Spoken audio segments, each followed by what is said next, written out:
goddess Vishnu and Hanuman. The legend is related to the protection provided by Hanuman to goddess Vishnu, incarnation of goddess Durga.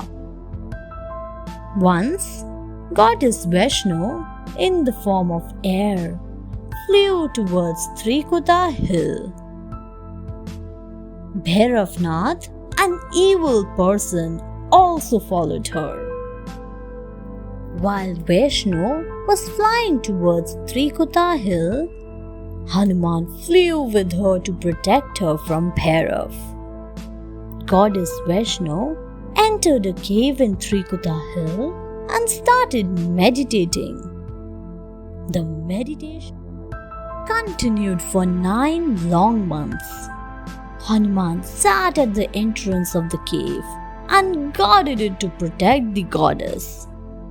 He fought against Bhairav continuously for 9 months. Finally, Bhairav went and hid himself in the nearby forest to protect himself. After 9 months, when goddess Vishnu came out of the cave, Hanuman told her that he was feeling very thirsty. Goddess Vishnu used her arrow to take out a stream of water from the earth. She also washed her hair in this stream. Today, this stream of water is known by the name of Banganga.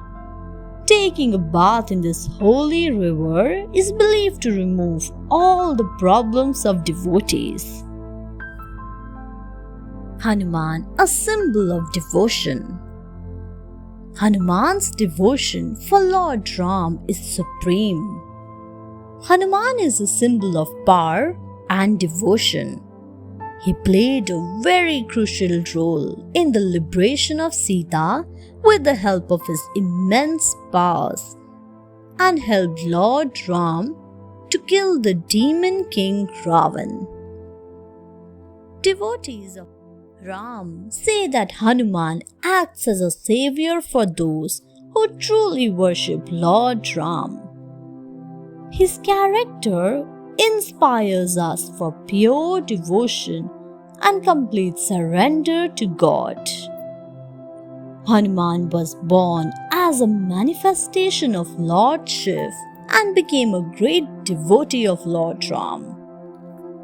Hanuman still exists on earth and is present in an invincible form to protect the weak. It is believed that when Lord Ram was leaving for his heavenly abode, after completing his duties toward humanity on earth, he blessed Hanuman with divine powers and immortality. Scriptures say that Hanuman is present in a faraway cave where he is chanting Ram's name till date. Hanuman as Ram's messenger. Ram was baffled when he could not kill Ravan. But soon he came to know about Ravan's weak spot. Ram immediately aimed the Brahmastra at Ravan's navel. The arrow pierced his navel and squeezed out the nectar. Ravan fell down dead. Without any delay, Ram rushed to Ashok Vatika to see Sita. Ram and Sita were overjoyed to meet each other after a very long time. Ram's exile of 14 years was almost over too. He had to spend just one more day in exile. Before returning to Ayodhya, Ram wanted to know whether Bharat wished to rule the kingdom or not.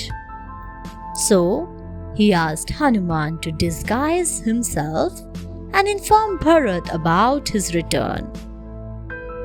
On reaching Ayodhya, Hanuman saw the people were happy, prosperous, and safe under Bharat's rule. But he could feel sadness still lingering in them. Bharat ruled Ayodhya from Nandigram. Hanuman slowly approached Bharat in the disguise of a Brahmin. Hanuman stays back. Hanuman told Bharat about Ram's victory over Ravan. Bharat's joy knew no bounds when he heard this. Hanuman was also elated to know that Bharat had no desire to rule Ayodhya and was sincerely waiting for Ram's return. Hanuman then introduced himself and gave Bharat the news of Ram's return. A delighted Bharat immediately embraced Hanuman and rushed to the palace to share the news. Bharat called Shatrughna and all others and asked them to prepare the city to welcome Ram, Sita, and Lakshman. The news renewed the downfallen spirits of the kingdom. People of Ayodhya decorated the streets and donned their best clothes. The whole kingdom waited anxiously for Ram's arrival. Bharat and Shatrughna went to the entrance of the palace to welcome their brothers and Sita. Ram was given an emotional welcome. He was crowned the king of Ayodhya and was showered with many blessings. Hanuman decided to stay back in Ayodhya and devote his life to serve Ram. Thanks for watching. Do like, share, subscribe to Sahil Book House.